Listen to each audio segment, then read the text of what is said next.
Bienvenidos a la historia del impresionismo ruso. Antes de hablar del impresionismo ruso, daremos una pequeña contextualización acerca de cuáles fueron las bellas artes que precedieron a este estilo artístico, cuáles fueron los que más influenciaron en la manera de pintar y en la manera de relacionar los diferentes elementos artísticos en el impresionismo ruso. Las bellas artes en Rusia se remontan a la Edad de Piedra, entre los años 2.500.000 y 3.000 a.C. La primera obra, y la que mejor ejemplifica este primer arte, tiene como nombre Venus de Konstantin.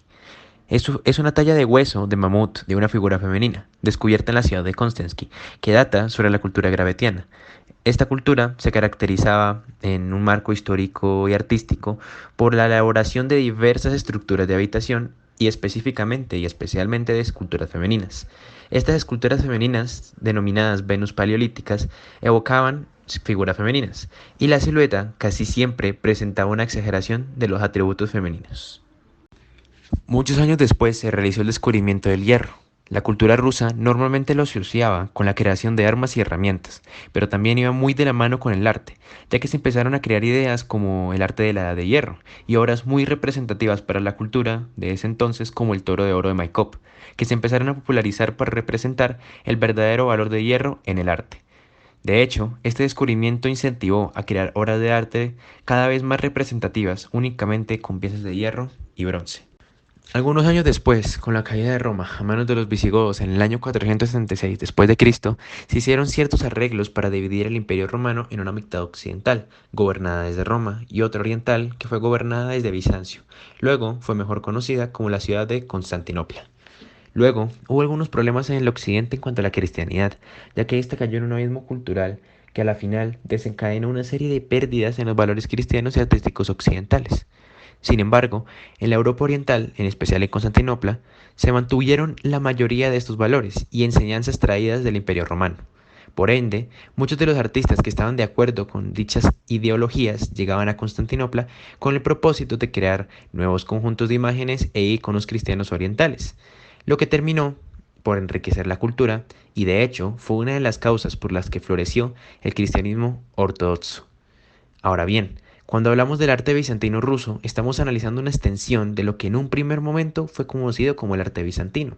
De hecho, Rusia fue el país que mejor recibió dicho arte, ya que este perduró aun cuando en Europa se estaba formando el renacentismo.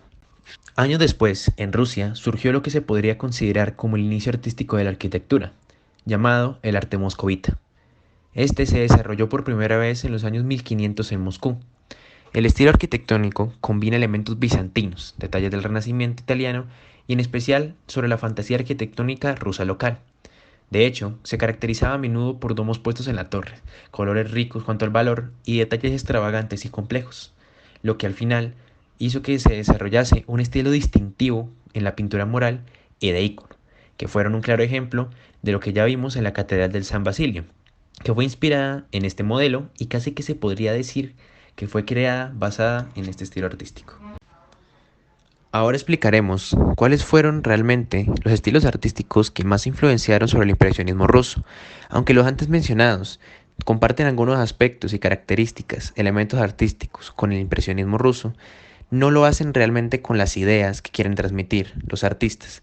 Por ende, hablaremos sobre el realismo ruso primero, que a finales del siglo XIX e inicios del siglo XX se manifestó por la inexistencia de una clase burguesa reformadora, y principalmente por la inconformidad por parte de la mayoría de la población que sufría en la pobreza, sin libertades y en condiciones infrahumanas. Por lo anterior, podemos inferir que dicho estilo artístico tenía el propósito de criticar de una manera pesimista el presente, ahora pasado ruso, usando frecuentemente la sátira y presentando de forma grotesca y deformada la realidad. Un claro ejemplo de lo anterior es la pintura elaborada por Ilya Repin, llamada Iván el Terrible y su hijo, pintada en 1885. De cierta forma, esta obra da a conocer una crítica expresada de forma especialmente cruda y grotesca sobre este hecho que aporreó a dicha cultura por un largo tiempo. Luego de que llegó el realismo ruso, llegó un momento histórico para los movimientos artísticos en Rusia, que fue la Revolución Rusa en 1917. Esta se caracterizó por el aumento de las posibilidades artísticas de ese entonces y llegar a una idea del arte totalmente nuevo y moderno. Esta revolución se relaciona directamente por movimientos como el futurismo ruso, el cubismo y el constructivismo, mezclando la abstracción y lo geométrico. al tiempo que se difundieron las ideas del nuevo orden socialista, instaurado por Lenin. Durante la revolución se logran destacar dos grandes movimientos, que fueron la vanguardia rusa y el realismo socialista. Estos dos géneros abarcaron todo tipo de creación artística, incluyendo poesía, pintura, escultura, teatro, literatura y cine. Finalmente terminaron enemistados y al final solo el realismo socialista prevalecerá bajo el régimen de Stalin, quien suprimió todo otro tipo de expresión. La vanguardia rusa se puede definir como la enorme e influyente oleada del arte moderno que emergió en Rusia, o de manera más exacta, el Imperio Ruso y la Unión Soviética, aproximadamente entre los años 1890 y 1930. Este movimiento ayudó a que durante la dictadura de Stalin los movimientos artísticos en general se pudieran movilizar y tener un mayor reconocimiento. Este fue el caso del realismo socialista. Este movimiento impulsó y dio a conocer a través del arte, expandió la conciencia de las clases y el conocimiento sobre los problemas sociales y las vivencias de las personas. Como podemos observar en la época, esos dos movimientos fueron dirigidos hacia la sociedad para intentar representarla, ya que esto remontó lo que fue la verdadera idea del impresionismo ruso. En Rusia, el impresionismo se basó entre el realismo y la vanguardia. Se ve que este movimiento se desarrolló a finales del siglo XIX y a principios del siglo XX. Por ello, el periodo impresionista arranca en Rusia cuando algunos pintores realistas del siglo XIX, cultivadores de temas de interés social principalmente, empiezan a interesarse por este nuevo movimiento. Hicieron la transición desde las estribaciones del realismo hasta llegar al arte por el arte, para captar un instante del mundo, de la luz, menciona Novosilov. Antes de hablar del impresionismo ruso, hay que hablar de qué es y cómo se caracteriza el impresionismo. El impresionismo le da el uso definitivo a la luz con respecto a la representación de los objetos en las obras de arte. Por ello, se pretende captar la realidad en su estado más puro. Así que la visión del pintor impresionista siempre se manifiesta porque quiere representar la realidad en la que vive e intenta modificarla a lo más mínimo. El pintor impresionista, en teoría, siente la obligación de buscar la verdad visual en el arte y mostrarla tal y como es en todas sus obras. Realmente, el impresionismo nunca fue bien aceptado por la sociedad elitista, y en especial en Rusia, ya que a veces esto se convertía en un movimiento revolucionario que incentiva que la población, la clase media y baja, tomara cartas en el asunto y decidiera protestar frente a esta sociedad elitista. Muchos de estos ejemplos se daban en Rusia, más particularmente durante la dictadura de Stalin, a la que muchos artistas hacían obras mostrando la represión del gobierno y la consecuencia que tenía sobre ello, la represión y muchas veces la censura que Stalin y su gobierno daban sobre estos. Ya entrando un poco más en materia a las técnicas del impresionismo, vamos a tocar 5 elementos que son fundamentales en este. El primer elemento que vamos a tocar que caracteriza el impresionismo se llama la teoría de los colores complementarios. Esta fundamentalmente se basa en solamente definir 3 colores primarios que son el amarillo, el rojo y el azul, y 3 colores secundarios, el violeta, el verde y el naranja. Entonces, la teoría de los colores complementarios se basa en jugar con efectos visuales sin mezclar los colores para obtener colores secundarios o terciarios.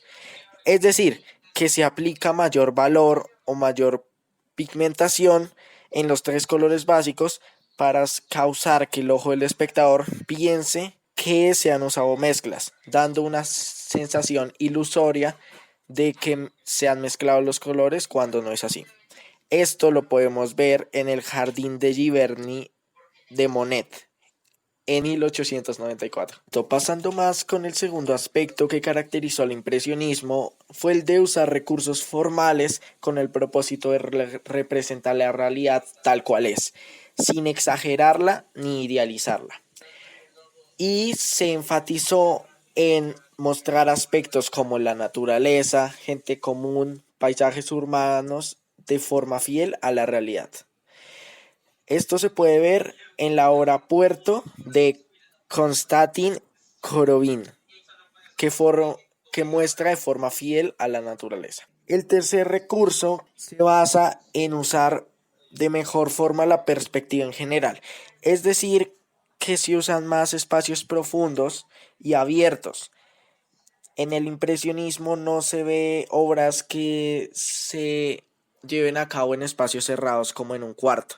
Se intentan emplear más la perspectiva aérea como un recurso fundamental y en especial se usa la degradación de color para dar la sensación de profundidad. En este tercer recurso podemos ver la pintura de Renoir de 1881. El cuarto aspecto que caracteriza este movimiento es la línea expresiva, que en general busca cambiar de grosor o dirección a medida de la obra, para reforzar y reproducir de mejor manera las circunstancias atmosféricas. Esto lo hacían los autores para demostrar de mejor forma la realidad. Y lo evidencia la obra de Monet, Sol Naciente, que se realizó en 1872, que busca representar de forma fiel la naturaleza con una línea expresiva, y esto le da mayor realismo y expresividad a la obra. El último aspecto que vamos a presentar aquí es la luz. Este recurso es fundamental para comprender las obras impresionistas, ya que uno de los propósitos de los artistas impresionistas era utilizar los colores y usarlos para crear una sensación lumínica superior a la de otros estilos como el barroco y el realismo. Además, también se enfatiza en el uso de sombras y los claroscuros se suelen dejar en segundo plano, ya que esto podría ir en contra del objetivo principal del impresionismo, que es representar la luz y el color de forma fiel a la realidad y en su estado más puro. Además, los pintores impresionistas rusos aparecen cuando los artistas del país empiezan a plantearse temas de mayor interés social, haciendo que su mayor preocupación siempre fue la de captar la luz y el color de forma fiel a la realidad, aportando temáticas relacionadas con los avances tecnológicos y con un espíritu nacionalista y poético. Por ejemplo, en la obra Madre Partisana de Gerasimov, fue creada en el impresionismo ruso, se enfoca en resaltar la luz y el color, además de representar e involucrar aspectos nacionalistas e históricos de la época. No obstante, esta obra fue creada durante la dictadura de Stalin en la Unión Soviética. Nos parece muy extraño que un pintor sacara una pintura mostrando la cruda realidad que se vivía en la Unión Soviética. El pintor muestra aspectos como el poder militar y la censura que había en este periodo. Claramente, por lo dicho anteriormente, esta pintura fue censurada por parte del gobierno de la Unión Soviética. Sin embargo, después de la dictadura se pudo publicar. Más a fondo en esta pintura interpretamos que los significados de esta obra son la guerra, la desigualdad social y la represión. Y en cuanto al contexto sociohistórico, podemos sostener que en 1943, el año en que supuestamente salió la obra, la Unión Soviética y en especial las clases más desfavorecidas estaban en una situación de tensión y de supervivencia, ya que esta fue una de las peores dictaduras que hubo en el mundo, la dictadura de Stalin, y por supuesto, afrontando el final de la Segunda Guerra Mundial. Es verdad que en esta época se respiraba en este contexto un ambiente de total tensión. Es por ello que nosotros podemos inferir y analizar que en esta época en la que se estaba viviendo la pintura había una desigualdad entre masas muy grave, ya que en primer lugar podemos evidenciar esto por la clara división entre los lados que se puede ver. En la masa de la gente de la izquierda es la representación del pueblo protestante, y en la masa de la derecha se encuentra la representación del temor y la represión, que esto se ve por parte de los soldados que están amenazando al pueblo. En segundo lugar, también podemos ver una desigualdad que también se identifica entre lo civilizado y lo barbarie, ya que lo civilizado en esta obra hace ilusión a los militares, que van bien uniformados con sus armas y se ve que van con un buen ropaje, mientras que la barbarie se ve representada en el pueblo que camina descalzo con sus ropajes viejos y desgastados, como podemos ver en la pintura. Ahora vamos a pasar a hacer una pequeña comparación con el canon occidental. Pero antes de todo vamos a definir qué significa el canon occidental. El canon occidental se puede considerar una mezcla de varias formas de obras de arte surgidas en el occidente, que se pueden considerar de alta cultura en el contexto occidental. Unos ejemplos de esto puede ser el teatro, la música, la poesía, la danza, la pintura, escultura y arquitectura. Todas estas con el propósito de que se cree una sola idea y que haya aspectos similares de para lo que ellos era arte, en ese entonces Occidente. Y comprender el conocimiento occidental en tópicos tanto científicos como culturales. Obras como el Parnaso de Rafael Sanzio, realizada en el año 1509 en Roma, son un claro ejemplo de lo que intenta representar el canon occidental. ¿Pero por qué? A continuación lo vamos a explicar. En primer lugar, como ya vimos antes, el canon occidental intenta ser bastante representativo y trascendente con sus obras.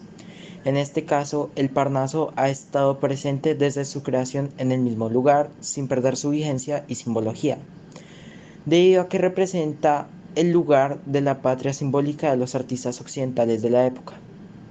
Además de que la pintura cuenta con una alta calidad y definición, que ha logrado trascender por casi 500 años, lo que lo convierte en una obra altamente importante para la cultura occidental y para la cultura en general, debido a que resalta los aspectos más impresionantes y bellos del occidente.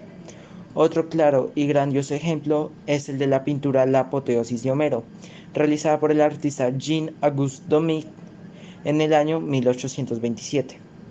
Esta obra también es considerada una de las más representativas del canon occidental, gracias a su trascendencia, como la podemos ver ubicada en el Museo Louvre de París, que es uno de los más famosos actualmente, y su evidente tributo al poeta Homero, al que se le asigna una gran autoría de los principales poetas griegos. También podemos resaltar en la pintura una clara definición que nos permite reconocer y ver a todos los elementos presentes en la obra, lo que nos permite considerar a la obra de una belleza profunda. Por último, vamos a finalizar con una comparación con el contexto propio, o sea, el contexto colombiano.